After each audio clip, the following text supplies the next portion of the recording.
ഈശോമിശിഹായിൽ ഏറ്റവും പ്രിയപ്പെട്ട സഹോദരങ്ങളെ, ഒരുപാട് ദൈവത്തിന് നന്ദി പറഞ്ഞുകൊണ്ട് ഈ ദിവസത്തെ കൃപാഭിഷേക ശുശ്രൂഷയിലേക്ക് എല്ലാവരെയും ക്ഷണിക്കുന്നു. പ്രിയപ്പെട്ട ദൈവമക്കളെ, ഇന്ന് നാം ശ്രവിക്കുന്ന വചനം ഹെബ്രായ ലേഖനം 12-ാം അധ്യായം 14 മുതലുള്ള തിരുവചനമാണ്. എല്ലാവരോടും സമാധാനത്തിൽ വർത്തിച്ച് വിശുദ്ധിക്ക് വേണ്ടി പരിശ്രമിക്കുവിൻ. വിശുദ്ധി കൂടാതെ ആർക്കും കർത്താവിനെ ദർശിക്കുവാൻ സാധിക്കുകയില്ല. ദൈവകൃപ ആർക്കും നഷ്ടപ്പെടാതിരിക്കുവാൻ ശ്രദ്ധിക്കുവിൻ. വിദ്വേഷത്തിൻ്റെ വേര് വളർന്ന് ഉപദ്രവം ചെയ്യാതിരിക്കുവാൻ സൂക്ഷിക്കുവിൻ. വിദ്വേഷം മൂലം പലരും അശുദ്ധരായി തീർന്നു. ഒരു നേരത്തെ ഭക്ഷണത്തിനു വേണ്ടി തൻ്റെ കടിഞ്ഞൂൽ പുത്രസ്ഥാനം വിറ്റ യേസാവിനെ പോലെ ആരും അസന്മാർഗിയോ അധാർമികനോ ആകരുത്. പിന്നീട് അവകാശം പ്രാപിപ്പാൻ ആഗ്രഹിച്ചപ്പോൾ അവൻ തിരസ്കരിക്കപ്പെട്ടുവെന്ന് നിങ്ങൾക്കറിയാമല്ലോ. കണ്ണീരോടെ അവൻ അത് ആഗ്രഹിച്ചെങ്കിലും അനുദപിക്കാൻ അവന് അവസരം ലഭിച്ചില്ല. പ്രിയപ്പെട്ട ദൈവമക്കളെ, ഇന്ന് നാം ധ്യാനിക്കുന്ന വചനം വിശുദ്ധിയെക്കുറിച്ചുള്ള വചനമാണ്. വിശുദ്ധിക്ക് ദൈവസന്നിധിയിലുള്ള പ്രാധാന്യം അത്ര വലുതാണ് എന്ന് തിരിച്ചറിയാൻ പോവാണ്. മത്തായിയുടെ സുവിശേഷം നമുക്കറിയാം, 5-ാം അധ്യായത്തിൻ്റെ 7-8 വചനം നാം ധ്യാനിച്ചിട്ടുണ്ട്. ഹൃദയശുദ്ധിയുള്ളവർ ഭാഗ്യവാന്മാർ, അവർ ദൈവത്തെ കാണും. വീണ്ടും നമുക്കറിയാം, യാക്കോബ് ലേഖനത്തിൽ പരിശുദ്ധാത്മാവ് വളരെ വ്യക്തമായിട്ട് നമ്മെ പഠിപ്പിക്കുന്നുണ്ട്. യാക്കോബ് ലേഖനം 1-ാം അധ്യായത്തിൻ്റെ 21-ാമത്തെ വചനം. ആകയാൽ എല്ലാ അശുദ്ധിയും വർദ്ധിച്ചു വരുന്ന തിന്മയും ഉപേക്ഷിച്ച് നിങ്ങളിൽ പാകിയിരിക്കുന്നതും നിങ്ങളുടെ ആത്മാക്കളെ രക്ഷിക്കുവാൻ കഴിവുള്ളതുമായ വചനത്തെ വിനയപൂർവ്വം സ്വീകരിക്കുകയും. വീണ്ടും തിരുവചനത്തിൽ കാണാം, 1 പത്രോസ് 1-ാം അധ്യായം 13 മുതൽ 16 വരെയുള്ള വചനം. ആകയാൽ നിങ്ങൾ മാനസികമായി ഒരുങ്ങി ഉള്ളവരായിരിക്കും. യേശുക്രിസ്തുവിൻ്റെ പ്രത്യാഗമനത്തിൽ നിങ്ങൾക്ക് ലഭിക്കാനിരിക്കുന്ന കൃപയിലും പ്രത്യാശ അർപ്പിക്കുകയും ചെയ്യുകയും. മുൻകാലത്ത് നിങ്ങൾക്കുണ്ടായിരുന്ന അജ്ഞതയുടെ വ്യാമോഹങ്ങൾക്ക് അനുസരണയുള്ള മക്കളെന്ന നിലയിൽ നിങ്ങൾ വിധേയരാകാതിരിക്കുവിൻ. മറിച്ച് നിങ്ങളെ വിളിച്ചവൻ പരിശുദ്ധനായിരിക്കുന്നത് പോലെ എല്ലാ പ്രവർത്തികളിലും നിങ്ങളും പരിശുദ്ധരായിരിക്കുവിൻ.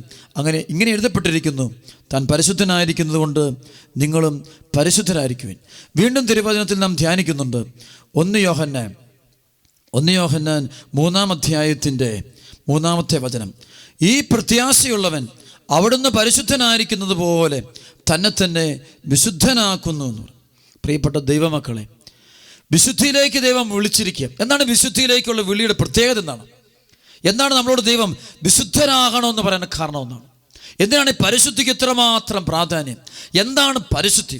What is holiness? എന്താണ് ദൈവസന്നിധിയിൽ വിശുദ്ധി ഉണ്ടെങ്കിൽ ദൈവം പ്രാർത്ഥന കേൾക്കും എന്നൊക്കെ പറയുന്നതിന് കാരണം എന്ത്? ശരിക്കും മറ്റൊന്നുമല്ല, ദൈവം പരിശുദ്ധനാണ്.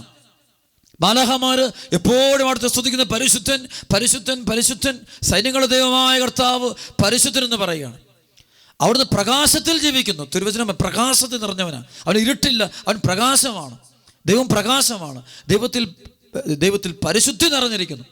അവിടെ പരിശുദ്ധനായ ദൈവം തൻ്റെ മക്കളെ മുഴുവനും തന്നോട് ചേർക്കാൻ ആഗ്രഹിക്കുക, തൻ്റെ ഹൃദയത്തോട് ചേർക്കാൻ ആഗ്രഹിക്കുക. പക്ഷെ ചേരണമെങ്കിൽ എന്ത് ചെയ്യണം? ഞാൻ വിശുദ്ധിയിലേക്ക് വരണം. വിശുദ്ധിയിലേക്ക് വരുമ്പോൾ ഞാൻ പ്രകാശമായിട്ട് മാറണം. എന്നിലെ അന്ധകാരം വിട്ടുപോകണം. അതുകൊണ്ടാണ് ഈശോ യോഹന്നാന്റെ സുവിശേഷത്തിൽ 8-ാം അധ്യായത്തിൽ വളരെ വ്യക്തമായിട്ട് ഈശോ പറയുന്നുണ്ട്, ഞാൻ ലോകത്തിൻ്റെ പ്രകാശമാണ്, എന്നെ അനുഗമിക്കുന്നവൻ അന്ധകാരത്തിൽ നടക്കുകയില്ല, അവന് ജീവൻ്റെ പ്രകാശമുണ്ടായിരിക്കും. യോഹന്നാൻ 8-ാം അധ്യായം 12, 13, 14 വചനം നമുക്കറിയാം. യേശു പറഞ്ഞു, ഞാൻ ലോകത്തിൻ്റെ പ്രകാശമാണ്, എന്നെ അനുഗമിക്കുന്നവൻ ഒരിക്കലും അന്ധകാരത്തിൽ നടക്കുകയില്ല, അവന് ജീവൻ്റെ പ്രകാശമുണ്ടായിരിക്കും. അപ്പോൾ പരിസയർ പറഞ്ഞു, നീ തന്നെ നിനക്ക് സാക്ഷ്യം നൽകുന്നു, നിന്റെ സാക്ഷ്യം സത്യമല്ല. യേശു പ്രതിപദിച്ചു, ഞാൻ തന്നെ എനിക്ക് സാക്ഷ്യം നൽകിയാലും എൻ്റെ സാക്ഷ്യം സത്യമാണ്. കാരണം ഞാൻ എവിടെ നിന്ന് വരുന്നുവെന്നും എവിടേക്ക് പോകുന്നുവെന്നും എനിക്ക് അറിയാം. ഈശോ വളരെ വ്യക്തമായിട്ട് പറയുന്നുണ്ട്. അതിനുശേഷം ഈശോ പറയുന്നുണ്ട്, ഇരുട്ട് എന്ന് വെച്ച് കഴിഞ്ഞാൽ അത് പൈശാചികത്തിന്റെ മേഖലയാണ്. അന്ധകാരത്തിൽ നടക്കുന്നവന് അവൻ കാൽതട്ടി വീഴുന്നു ഈശോ പറയുന്നുണ്ട്. അപ്പോൾ പരിശുദ്ധി ദൈവം നമ്മളോട് ആവശ്യപ്പെടുന്നത് വേറൊന്നുമല്ല, നാം ദൈവത്തിൻ്റെ മക്കളായിട്ടിരിക്കാൻ വേണ്ടിയാണ്. തമ്പുരാന്റെ കീഴിലായിരിക്കാൻ വേണ്ടിയാണ്, ആ ദൈവസന്നിധിയോട് ചേർന്നിരിക്കാൻ വേണ്ടിയാണ്. വിശുദ്ധി പാലിക്കണം, ശരീരത്തിൻ്റെ, മനസ്സിൻ്റെ, ആത്മാവിൻ്റെ പരിശുദ്ധി സൂക്ഷിക്കണമെന്ന് പറയാൻ കാരണം ഇതാണ്. ഇതുതന്നെയാണ് 1 യോഹന്നാനിൽ വചനത്തിലുണ്ട്. 1 യോഹന്നാൻ 2-ാം അധ്യായത്തിൻ്റെ 15, 16, 17 വചനമുണ്ട്. ലോകത്തെയോ ലോകത്തുള്ള വസ്തുക്കളെയോ നിങ്ങൾ സ്നേഹിക്കരുത്. ആരെങ്കിലും ലോകത്തെ സ്നേഹിച്ചാൽ പിതാവിൻ്റെ സ്നേഹം അവനുണ്ടായിരിക്കുകയില്ല. എന്തെന്നാൽ ജഡത്തിൻ്റെ ദുരാശ, കണ്ണുകളുടെ ദുരാശ, ജീവിതത്തിൻ്റെ അഹന്ത, ഇങ്ങനെ ലോകത്തിലുള്ളതൊന്നും പിതാവിൻ്റെതല്ല, പ്രത്യുത ലോകത്തിൻ്റെതാണ്. ലോകവും ലോകത്തിൻ്റെ മോഹങ്ങളും കടന്നു പോകുന്നു, ദൈവഹിതം പ്രവർത്തിക്കുന്നവനാകട്ടെ എന്നേക്കും നിലനിൽക്കുന്നു. അതായത് ദൈവഹിതം, ദൈവത്തിൻ്റെ വചനം അത് പാലിക്കുന്ന വ്യക്തി നിലനിൽക്കുകയാണ്. കാരണം വിശുദ്ധിയുള്ളവൻ നിലനിൽക്കുക. എന്തുകൊണ്ടാണ് വിശുദ്ധി പാലിക്കണം, ഇന്ന മേഖലയിൽ ശ്രദ്ധിക്കണമെന്ന് പറയാൻ കാരണം എന്ത്? നമ്മുടെ ആത്മീയ ജീവിതത്തെ പുണ്യപ്പെട്ട ജീവിതമാക്കി മാറ്റണം എന്ന് പറയാൻ കാരണം വേറൊന്നുമല്ല.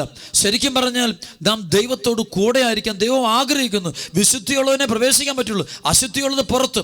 വളരെ വ്യക്തമായിട്ട് വെളിപാട് ഗ്രന്ഥത്തിൽ പരിശുദ്ധാത്മാവ് എഴുതി വെച്ചിട്ടുണ്ട്. ആ വലിയൊരു വചനം എഴുതി വെച്ചിട്ടുണ്ട്.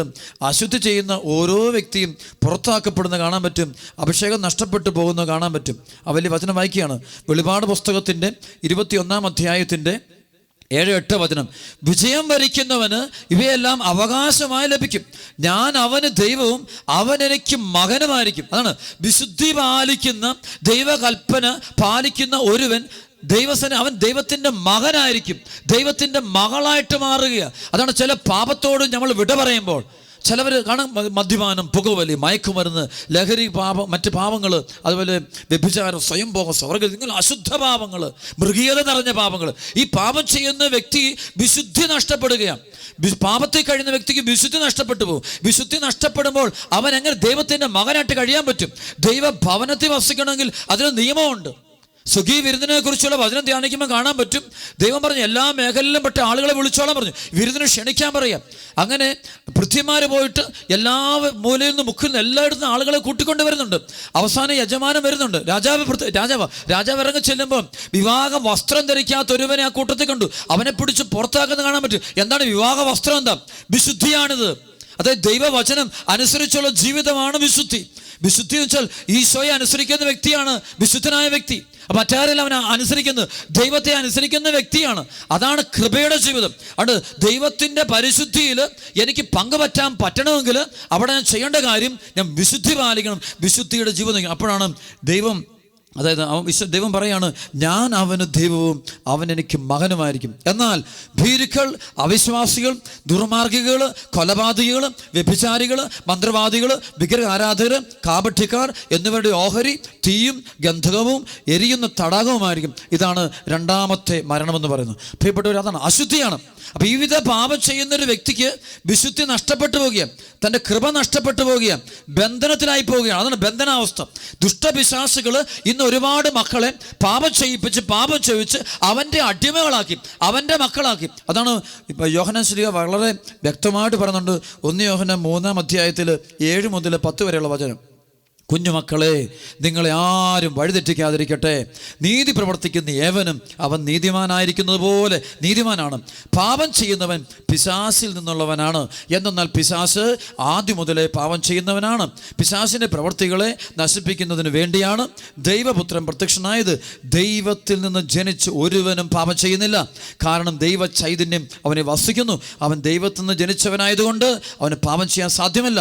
ദൈവത്തിൻ്റെ മക്കളാരെന്നും പിശാചിൻ്റെ മക്കളാരെന്നും ഇതിനാൽ വ്യക്തമാണ്. വളരെ വ്യക്തമായിട്ട് പറയും. അതിനുശേഷം പറയുന്നുണ്ട്, നീതി പ്രവർത്തിക്കാത്ത ഒരുവനും ദൈവത്തിൽ നിന്നുള്ളവനല്ല, തൻ്റെ സഹോദരനെ സ്നേഹിക്കാത്തവനും അങ്ങനെ തന്നെ. അത് ദൈവം പറയണം. അപ്പോൾ വിശുദ്ധി എന്ന് വെച്ച് കഴിഞ്ഞാൽ ദൈവകൽപ്പനകൾ അനുസരിച്ച് ദൈവത്തിൻ്റെ മകനായിട്ട്, ദൈവത്തിൻ്റെ മകളായിട്ട് ഈ ഭൂമി ജീവിക്കുന്ന വ്യക്തിയാണ് വിശുദ്ധി നിറഞ്ഞ വ്യക്തി. നേരെ മറിച്ച് ആ വ്യക്തി പാപത്തിന് അടിമപ്പെടുന്നു, പിശാച് പറയുന്നത് കേൾക്കുന്നു, ലോകത്തിൻ്റെ വാക്കുകൾ കേൾക്കുന്നു. അത്തരത്തിൽ പോകുമ്പോൾ ആ ജീവിതങ്ങൾ ഔട്ടാക്കപ്പെടുക, അശുദ്ധമായി പോവുകയാണ്, അശുദ്ധരായി മാറുക. അതുകൊണ്ട് പ്രിയപ്പെട്ട മക്കളെ, ദൈവമക്കളെ, നാം ദൈവത്തിൻ്റെ മക്കളായിട്ട് തീരണം, ദൈവത്തിൻ്റെ സ്വന്തം മക്കളായിട്ട് തീരണം. അതിനുവേണ്ടി നമ്മൾ എന്ത് ചെയ്യണം? വിശുദ്ധി പാലിച്ച് നാം ജീവിക്കുവാൻ തയ്യാറാകണം. അതാണ് 1 യോഹന്നാൻ 2-ാം അധ്യായത്തിൻ്റെ 6-ാമത്തെ വചനം പറയുന്നുണ്ട്. അവനിൽ വസിക്കുന്നെന്ന് പറയുന്നവൻ അവൻ നടന്ന അതേ വഴിയിലൂടെ നടക്കേണ്ടിയിരിക്കുന്നു. ഈശോ പോയ ആ പരിശുദ്ധിയുടെ വഴിയിലൂടെ. നമുക്ക് ഈശോയുടെ പ്രത്യേകത, പാപമൊഴിച്ച് സകലതിലും അവൻ മനുഷ്യനോട് തുല്യനായി തീർന്നു. സമനായി തീർന്നു. പാപം ഒഴിച്ച്. എന്താണ് പാപം വരാത്തത്? അവൻ പരിശുദ്ധനാണ്, അവന് പരിശുദ്ധിയുണ്ട്. അപ്പം അവൻ്റെ മകനായിട്ട് തീരണമെങ്കിൽ, അവൻ്റെ മകളായിട്ട് തീരണമെങ്കിൽ ഞാനും അതുപോലെ അനുസരണമുള്ള വ്യക്തിയായിട്ട് മാറണം. ഫിലിപ്പിയ ലേഖനം 2-ാം അധ്യായത്തിൻ്റെ 1 മുതൽ 11 വരെ വചനത്തിൽ കാണാൻ പറ്റും ക്രിസ്തുവിൻ്റെ ശൂന്യവൽക്കരണത്തെക്കുറിച്ച് വചനം അവിടെ കാണുന്നുണ്ട്. പൗലോസ് അപ്പോസ്തലൻ പറയുക, അവൻ അനുസരണമുള്ളവനെ തന്നെ താഴ്ത്തി, അവൻ തന്നെ താഴ്ത്തുക. അവൻ അനുസരണമുള്ള വ്യക്തിയായിട്ട് തീരും. ദൈവവചനം അനുസരിച്ച വ്യക്തി, ദൈവപിതാവിനെ അനുസരിക്കുന്ന വ്യക്തിയായിട്ട് മാറുക. അങ്ങനെ ദൈവത്തെ അനുസരിക്കുന്ന മക്കളാണ് ദൈവമക്കൾ. ദൈവവചനം അനുസരിക്കുന്ന മക്കളാണ് ദൈവത്തിൻ്റെ മക്കൾ. ദൈവത്തിൻ്റെ വചനം അനുസരിക്കാത്ത മകന് എങ്ങനെ ആ ദൈവത്തിൻ്റെ മകനെന്ന് പറയാൻ പറ്റും? ഒരിക്കലും പറയാൻ പറ്റിയല്ല. എന്തെല്ലാം പ്രാർത്ഥനകൾ നടത്തിയാലും, എന്തെല്ലാം സ്തുതിപ്പുകൾ നടത്തിയാലും, എന്തെല്ലാം കാര്യങ്ങൾ ചെയ്യാലും അവൻ ദൈവത്തെ അനുസരിക്കുന്ന വ്യക്തിയാണോ? അവൻ്റെ ജീവിതത്തിൽ എപ്പോഴും അവൻ വചനം അനുസരിക്കാൻ ഈശോ, അതാണ് ആവശ്യം. അതാണ് വളരെ പ്രധാനപ്പെട്ട കാര്യം. ഇവിടെയാണ് വീണ്ടും ഒരു വലിയൊരു വചനം നാം ധ്യാനിക്കേണ്ടത്. വെളിപാട് പുസ്തകത്തിൻ്റെ 2-ാം അധ്യായത്തിൻ്റെ 3, 4, 5 വചനങ്ങൾ. അതായത് യോഹന്നാൻ ശ്ലീഹ എഫേസസിലെ സഭയ്ക്ക് കത്തെഴുതുമ്പോൾ അവർ പറയുന്നൊരു വചനമാണ്, തീർച്ചയായും ക്ഷമാപൂർവ്വം പിടിച്ചു നിൽക്കാൻ തക്ക കഴിവ് നിനക്കുണ്ട്.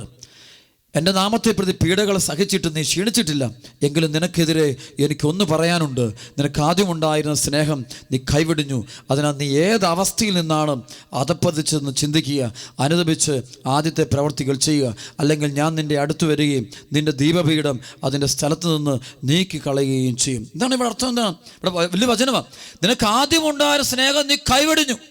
ഒരുപാട് മക്കളുണ്ട്, ഒത്തിരി വിശുദ്ധിയിൽ ജീവിച്ച മക്കൾ പിശാചിൻ്റെ പ്രലോഭനങ്ങളിൽപ്പെട്ട് അവർ പാപത്തിലേക്ക് പോവുക. ചില വ്യക്തിബന്ധങ്ങൾ ഉറപ്പിക്കുക, പാപത്തിൻ്റെ കൂട്ടുകെട്ട് നിൽക്കുക. അപ്പോൾ വിശുദ്ധി നഷ്ടപ്പെട്ടിട്ട് സാത്താൻ്റെ മക്കളായിട്ട് തിരിച്ചറിയണത് എന്നിട്ട് പറയുകയാണ്, അതിനാൽ നീ ഏതവസ്ഥയിൽ നിന്നാണ് അധപ്പതിച്ചതെന്ന് നീ ചിന്തിക്കുക. ഒരു മരം ചിന്തിക്കേണ്ടതാണ്. ജീവിതത്തിൽ നമ്മൾ ചിന്തിക്കണം. തനിച്ചിരിക്കുമ്പോൾ ചിന്തിക്കാറുണ്ട്, വീട്ടിലിരിക്കുമ്പോൾ ചിന്തിക്കാറുണ്ട്. എന്താ ചിന്തിച്ചുകൊണ്ടിരിക്കുന്നത്? പല ദിവാസ്വപ്നങ്ങൾ കാണുക, പല മോഹപാപങ്ങൾ ചെയ്തുകൊണ്ടിരിക്കുക. ചില വ്യക്തികൾ അതാണ് ചിന്തിക്കുന്നത്. പക്ഷെ ഇവിടെ യോഹന്നാൻ അപ്പോസ്തലൻ പറയുക, നീ ചിന്തിക്കുന്നത് വേറൊന്നുമല്ല, ഏതവസ്ഥയിൽ നിന്നാണ് നീ അധപ്പതിച്ചതെന്ന് നീ ചിന്തിക്കുക. നീ ആരായിരുന്നു? നിനക്കിപ്പോൾ എന്ത്? നിൻ്റെ വിശുദ്ധിയെ നീ ചിന്തിച്ചു നോക്കുക. നിനക്ക് വിശുദ്ധിയുണ്ടോ? ദൈവസന്നിധിയിൽ നിൽക്കാനുള്ള യോഗ്യത നിനക്കുണ്ടോ? അത് തിരിച്ചറിയേണ്ട വ്യക്തിയത നീ തിരിച്ചറിയണം. എനിക്ക് പ്രാർത്ഥിക്കാൻ അഭിഷേകമുണ്ടോ?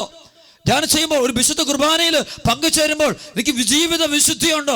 അനുസരണ വ്യക്തിയാണോ? അല്ല വെറുതെ ആളുകളെ കാണിക്കാൻ വേണ്ടി, നാട്ടുകാരെ കാണിക്കാൻ വേണ്ടി വന്നിട്ട് ഒരു കാര്യമില്ല, മറ്റുള്ളവരെ പ്രീതിപ്പെടുത്താൻ വേണ്ടി കാണിക്കുന്ന അഭിനയങ്ങളും ഇതൊന്നും വിശുദ്ധിയല്ല. വിശുദ്ധിയാകണമെങ്കിൽ അനുസരണമാണ് അടിസ്ഥാനം. പരിശുദ്ധ അമ്മയിലുണ്ടായിരുന്ന ഏറ്റവും വലിയ പുണ്യമതല്ലേ? ഇതാ കർത്താവിൻ്റെ ദാസി, നിന്റെ ഹിതം പോലെ നിറവേറട്ടെ. അമ്മ അനുസരണപ്പെടുകയാ. ദൈവവചനത്തെ സ്വീകരിക്കുന്ന അമ്മ അനുസരിക്കുന്ന വ്യക്തിയാ. എന്തെല്ലാം പ്രതികൂല സാഹചര്യം വന്നിട്ടും അമ്മയെ അനുസരണത്തിൽ നിന്ന് മാറുന്നില്ല. അമ്മ വിശുദ്ധിയാന്ന് പറയാൻ പറ്റും. കാരണം അമ്മ പരിശുദ്ധിയായിട്ട് പറയുന്നതിന് കാരണം എന്താ? അമ്മയുടെ ജീവിതത്തിൻ്റെ ആദ്യ നിമിഷം മുതൽ അവസാന നിമിഷം വരെ ആ അമ്മ ദൈവത്തോട് അനുസരണമുള്ളവളായിട്ട് കഴിയുകയാണ്. അതാണ് വിശുദ്ധിയുടെ ഏറ്റവും വലിയ പ്രതിഫലം. അനുസരണമാണ്. എന്ത് സാഹചര്യം വന്നാലും, എന്തെല്ലാം അവഗണന ഉണ്ടായാലും, എന്തെല്ലാം നഷ്ടങ്ങൾ വന്നാലും, എന്തെല്ലാം പീഡനങ്ങൾ വന്നാലും, ചിലപ്പോൾ നമ്മൾ അനുസരിക്കുമ്പോൾ സ്ഥാനമാനം നഷ്ടപ്പെടും, നേടാവുന്ന പലതും നേടാൻ പറ്റത്തില്ല. ദൈവത്തെ അനുസരിക്കുമ്പോൾ പലതും ഉപേക്ഷിക്കേണ്ടി വരും, പല പാപ ബിസിനസ് അവസാനിപ്പിക്കേണ്ടി വരും, പാപ കൂട്ടുകെട്ട് അവസാനിപ്പിക്കേണ്ടി വരും. അത് ചെയ്യാൻ കൃപ വേണം. അതെന്താണ്? അത് ചെയ്യുന്ന നിമിഷം നീ ഈശോയുടെ മകനായിട്ട് മാറുക. ബൈബിളിൽ ഒരു വേദന നിറഞ്ഞൊരു സംഭവമുണ്ട്, വലിയൊരു വചനമാണ്. അതായത് ധനികനായ ഒരു യുവാവ് വന്നിട്ട് ഈശോയോട് ചോദിക്കുന്നുണ്ട്, നിത്യജീവൻ അവകാശമാക്കാൻ ഞാൻ എന്ത് ചെയ്യണം? ഈശോ പറഞ്ഞു, നീ പ്രമാണങ്ങൾ അനുസരിക്കുക. അവൻ പറഞ്ഞു, ചെറുപ്പം മുതലേ ഞാൻ എല്ലാ പ്രമാണങ്ങളും അനുസരിക്കുന്നുണ്ട്.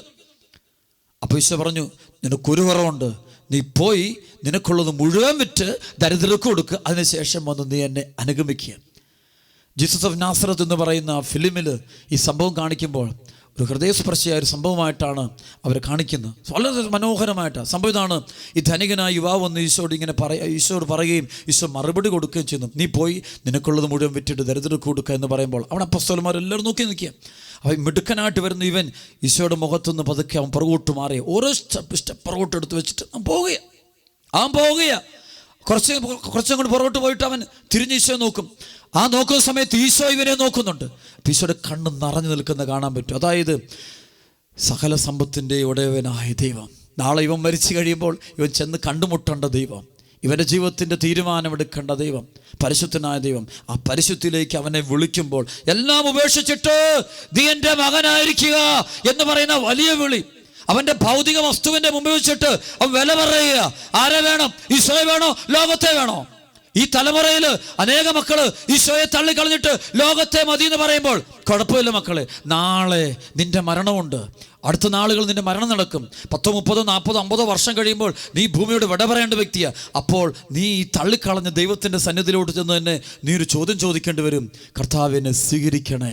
നീ ചോദിക്കുന്നത് കർത്താവിനോട്, കർത്താവിനെ സ്വീകരിക്കണേ. ഈ ഭൂമിയിൽ വെച്ച് നീ പരമാവധി അവൻ്റെ വചനത്തെ തള്ളിക്കളഞ്ഞു, എന്നിട്ട് അവസാനം ചെന്ന് പറയുക കർത്താവിനെ സ്വീകരിക്കണേ എന്ന് പറയുന്നു. കാരണം അവനെ കൂടാതെ നിനക്ക് മുന്നോട്ട് പോകാനാവില്ല. അവൻ്റെ പ്രിയപ്പെട്ട ദൈവമക്കളെ, വിശുദ്ധി എന്ന് വെച്ചാൽ ഈ ഭൂമിയിൽ ആയിരിക്കുന്ന ഉള്ള കാലത്തോളം നീ ജീവിതത്തിൽ പുണ്യപ്പെട്ട വഴിയിലൂടെ, വിശുദ്ധിയുടെ വഴിയിലൂടെ ജീവിക്കുക, അവിടുത്തെ അനുസരിച്ച് ജീവിക്കുക. വീണ്ടും വചനമുണ്ട് തെസ്സലോനിക്ക ലേഖനത്തിൽ, 1 തെസ്സലോനിക്ക 4-ാം അധ്യായത്തിലെ ശ്രേഷ്ഠമായ വചനം 1 മുതൽ 8 വരെയുള്ള വചനമാണ്. അതിനകത്ത് ഏറ്റവും പ്രധാനപ്പെട്ട വചനം 4 മുതലുള്ള വചനമാണ്. ഇങ്ങനെയാണ് വചനം തുടങ്ങുന്നത്: നിങ്ങൾ ഓരോരുത്തരും സ്വന്തം ശരീരത്തെ വിശുദ്ധിയിലും മാന്യതയിലും കാത്തു സൂക്ഷിക്കേണ്ടത് എങ്ങനെയെന്നറിയണം. ദൈവത്തെ അറിയാത്ത വിജാതിയരെ പോലെ കാമവികാരങ്ങൾക്ക് നിങ്ങൾ വിധേയരാകരുത്. ഈ വിഷയത്തിൽ നിങ്ങൾ വഴിപിഴയ്ക്കുകയോ സഹോദരനെ വഞ്ചിക്കുകയരുത്. കാരണം ഒരുപാട് പേര് ഇത് വഴിപിഴയ്ക്കാറുണ്ട്, സഹോദരങ്ങളെ വഞ്ചിക്കാറുണ്ട്. ഇത് പാപമല്ലെന്നൊക്കെ പറയുന്ന ചില ജീവിതങ്ങളുണ്ട്. ശരിക്കും വഞ്ചിക്കുക. കർത്താവിൻ്റെ പരിശുദ്ധിയിലേക്ക് പോകുന്ന ഒരു വ്യക്തിയെ അതിൽ നിന്ന് ഇവൻ്റെ സുഖത്തിനായിട്ട് വലിച്ചഴിച്ചു കൊണ്ടുവരിക. പിശാച് ആദ്യ മാതാപിതാക്കന്മാരെ പർദീസയിൽ നിന്ന് പുറത്താക്കിയത് പോലെ ദൈവമക്കളെ സാത്താൻ ബുദ്ധിപൂർവ്വം ദൈവസന്നിധിയിൽ നിന്ന് വലിച്ചഴിച്ച് കൊണ്ടുപോകുന്നത് കാണാൻ പറ്റും. ജഡിക പാപങ്ങളിൽ കൊണ്ടുപോയി ആ കുഴി കൊണ്ട് വീഴിക്കുന്നത് കാണാൻ പറ്റും. വീണ്ടും വചനം പറയുക: ദൈവത്തെ അറിയാത്ത വിജാതിരെ പോലെ കാമവികാരങ്ങൾക്ക് നിങ്ങൾ വിധേയരാകരുത്. ഈ വിഷയത്തിൽ നിങ്ങൾ വഴിപിഴയ്ക്കുകയോ സഹോദരനെ വഞ്ചിക്കുകയരുത്. കാരണം ഞങ്ങൾ നേരത്തെ തന്നെ പറയുകയും സാക്ഷ്യപ്പെടുത്തുകയും ചെയ്തിട്ടുള്ളതുപോലെ ഇക്കാര്യങ്ങളെല്ലാം പ്രതികാരം ചെയ്യുന്നവനാണ് കർത്താവ്. നമുക്ക് കർത്താവ് പ്രതികാരവും ചെയ്യത്തില്ല. പിന്നെ എന്താണ് ഇങ്ങനെ വചനം എഴുതാൻ കാരണം?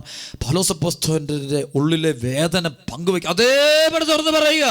കാരണം വെച്ചാൽ ഈ അശുദ്ധിയിൽ പോകുമ്പോൾ അവന് ദൈവത്തിൻ്റെ മകനായിട്ട് മകളായിട്ട് ഈ ഭൂമി ജീവിക്കാൻ പറ്റിയല്ല, ദൈവമകനെന്ന് അവകാശപ്പെടാൻ പറ്റിയല്ല, യേശുവേ എന്ന് വിളിക്കാൻ പറ്റിയല്ല. ഈ പാപത്തിന് മുമ്പ് തലകുനിക്കുമ്പോൾ, അശുദ്ധിക്ക് തലകുനിക്കുമ്പോൾ അവൻ എങ്ങനെ മകനായിട്ട് തീരാൻ പറ്റും, മകളായിട്ട് തീരാൻ പറ്റും? ദൈവം തന്നെ വിശുദ്ധിയിലോട്ട് വിളിക്കുമ്പോൾ വിശുദ്ധിയിലേക്ക് അവൻ വരണം, അവൻ്റെ ജീവിതത്തെ അവൻ മാറ്റിയെടുക്കണം. മോശയെ ദൈവം ഹോറബ് മലയിൽ മുകളിലേക്ക് വിളിക്കുന്ന സംഭവം നമുക്കറിയാം. കത്തുന്ന മുൾപ്പറപ്പിൽ നിന്നുകൊണ്ട് മോശേ മോശേ എന്ന് വിളിക്കുമ്പോൾ മോശ ശബ്ദം കേട്ടിട്ട് കർത്താവിൻ്റെ അടുക്കലേക്ക് കയറി ചെല്ലുമ്പോൾ അടുത്തോട്ട് വരുമ്പോൾ കർത്താവ് പറഞ്ഞു: നീ നിൽക്കുന്ന സ്ഥലം പരിശുദ്ധമാണ്, നിന്റെ കാലുകളെ ചെരുപ്പഴിച്ച് മാറ്റ്. ലോകബന്ധം നീ ഉപേക്ഷിക്കുക, ചില പാപബന്ധം ഉപേക്ഷിക്കുക, ചില കൂട്ടുകെട്ട് അവസാനിപ്പിക്കുക, മ്ലേച്ഛ ചിത്രങ്ങൾ കാണുന്ന മക്കളത് അവസാനിപ്പിക്കുക, മദ്യപാനവും മയക്കുമരുന്നും ലഹരികളും പുകവലിക്കും അടിമപ്പെട്ടവകളും ഉപേക്ഷിക്കുക. എന്നാലേ നിനക്ക് ഈ എൻ്റെ വിശുദ്ധിയിൽ പങ്കുചേരാൻ പോലും എൻ്റെ കൂടെ ആയിരിക്കാൻ പറ്റൂ. അപ്പോൾ ദൈവത്തിൻ്റെ പരിശുദ്ധിയിൽ പങ്കുചേരാൻ നിനക്ക് വിശുദ്ധി വേണം. എല്ലാ തിന്മകളോടും നീ വിട പറയണം. അതുകൊണ്ടാണ് തെസ്സലോനിക്ക ലേഖനത്തിൽ പൗലോസ് അപ്പോസ്തലൻ പറയുന്നുണ്ട്, 1 തെസ്സലോനിക്ക 4:8, അതായത് ഇക്കാര്യങ്ങൾ അവഗണിക്കുന്നവൻ മനുഷ്യനെയല്ല പരിശുദ്ധാത്മാവിനെ നിങ്ങൾക്ക് നൽകുന്ന ദൈവത്തെയാണ് അവഗണിക്കുന്നത്. വിശുദ്ധിയെ നിഷേധിക്കുന്ന വ്യക്തി, ഇതിൻ്റെ ഒന്നും ആവശ്യമില്ലെന്ന് പറയുന്ന വ്യക്തി ദൈവത്തെ, പരിശുദ്ധാത്മാവിനെ നിഷേധിക്കുന്ന വ്യക്തിയാണെന്ന് വ്യക്തമായിട്ട് തിരുവചനം പഠിപ്പിക്കുക. വീണ്ടും പൗലോസ് പറയുക 1 തെസ്സലോനിക്ക 4:7, അശുദ്ധിയിലേക്കല്ല വിശുദ്ധിയിലേക്കാണ് ദൈവം നമ്മെ വിളിച്ചിരിക്കുന്നത്. പ്രിയപ്പെട്ട മക്കളെ, വിശുദ്ധി എന്ന് വെച്ച് കഴിഞ്ഞാൽ ദൈവവചനത്തെ അനുസരിക്കലും സ്വീകരിക്കലും സ്വന്തമാക്കലും അതിലുള്ള ജീവിതവുമാണ്. അശുദ്ധി എന്ന് വെച്ചാൽ ദൈവവചനത്തെ തിരസ്കരിയും തൻ്റെ ഇഷ്ടം പോലെ സ്വന്തം താല്പര്യമനുസരിച്ച് ദൈവവചനത്തെ വളച്ചൊടിക്കുകയും വ്യാഖ്യാനിക്കുകയും ചെയ്ത് അതിൻ്റെ ആ പാപത്തിൽ മുഴുകി ജീവിക്കുന്നതാണ് അശുദ്ധി. ആകയാൽ ഇന്ന് നമുക്ക് ഈ ആരാധന സമയത്ത് കർത്താവിൻ്റെ വലിയ പരിശുദ്ധിയിൽ പങ്കുചേരാനുള്ള തീരുമാനമെടുക്കാം. വലിയ മാനസാന്തരത്തിൻ്റെ അനുഭവം ഉണ്ടാകട്ടെ, നല്ല കുമ്പസാരങ്ങൾ നടക്കട്ടെ, അനുതാപത്തിൻ്റെ കണ്ണുനീരൊഴുകട്ടെ, ഹൃദയം ഒരുക്കി പ്രാർത്ഥിക്കട്ടെ. അപ്പോൾ ദൈവത്തിൻ്റെ മഹത്വം പ്രകടമാകും. ഈ ആരാധന സമയത്ത് നിങ്ങളുടെ മേലുള്ള ബന്ധനങ്ങൾ, രോഗങ്ങൾ, കെട്ടുകൾ, പൈശാചിക ബന്ധനങ്ങൾ അഴിഞ്ഞു പൊക്കോളും. ഈ നിമിഷം മുതൽ അബാപിതാവേ എന്ന് വിളിക്കാനുള്ള വലിയ കൃപ, വിശുദ്ധി നമുക്ക് ലഭിക്കുക തന്നെ ചെയ്യും. ഏറ്റവും വിശ്വാസത്തോടെ നമുക്ക് ഈ ആരാധനയിൽ പങ്കുചേരാം.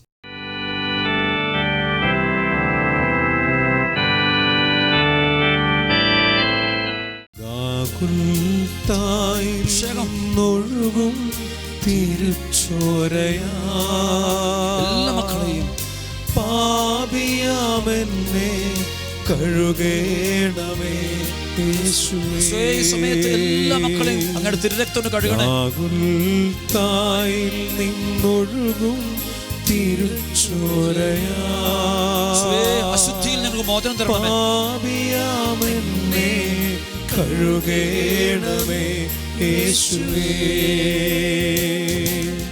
തിരുഹൃദയത്തിൽ നിന്നും ഒഴുകും തിരുച്ചോരയാ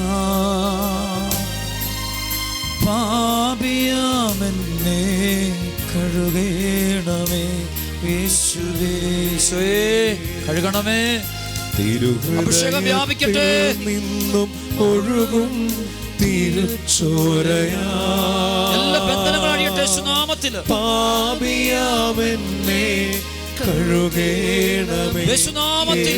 എല്ലാ പൈശാചിക ശക്തികളെ ബന്ധിക്കുന്നു, ബഹിഷ്കരിക്കുന്നു. തിരുഹൃദയത്തിൽ നിന്നും ഒഴുകും തിരുച്ചോരയാ കഴുകണേ.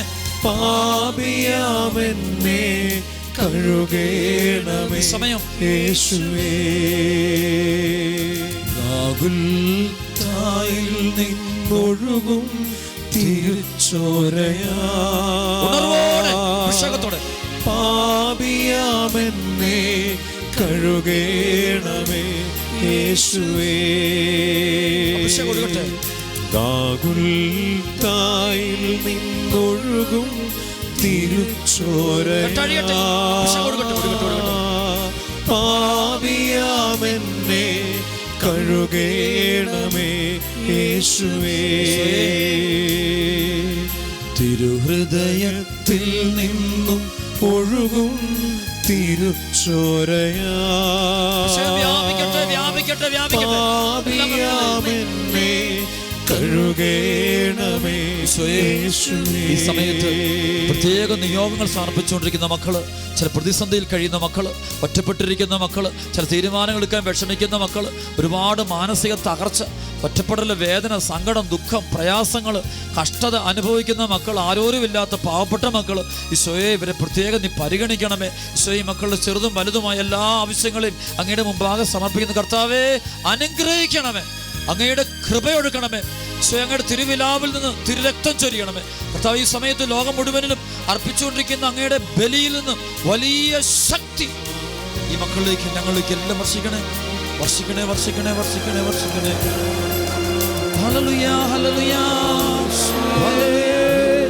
ഹല്ലേലൂയ, ഹല്ലേലൂയ, യേശുവേ ആരാധന. ഹല്ലേലൂയ, ഹല്ലേലൂയ, യേശുവിന്റെ നാമത്തിൽ എല്ലാ ദുഷ്ടപിശാചുകളെയും ബന്ധിക്കുന്നു, ബഹിഷ്കരിക്കുന്നു. കർത്താവേ, ഈ സമയത്ത് ഞങ്ങളെല്ലാവരുടെ കുടുംബങ്ങൾക്ക് സമാധാനം കൊടുക്കണം. സ്തുതിക്കുന്ന ദൈവമേ, വിശുദ്ധി, വിശുദ്ധി, ഞങ്ങളെ വിശുദ്ധരാക്കണേ.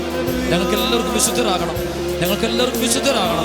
വിശുദ്ധരാകാൻ കൃപ തരണമേ. വിശുദ്ധനാകാൻ, വിശുദ്ധയാകാനുള്ള കൃപ എല്ലാ മക്കൾക്കും കൊടുക്കണേ കർത്താവ്. Hallelujah, hallelujah, hallelujah, hallelujah. യേശുവേ, യേശുവേ, യേശുവേ.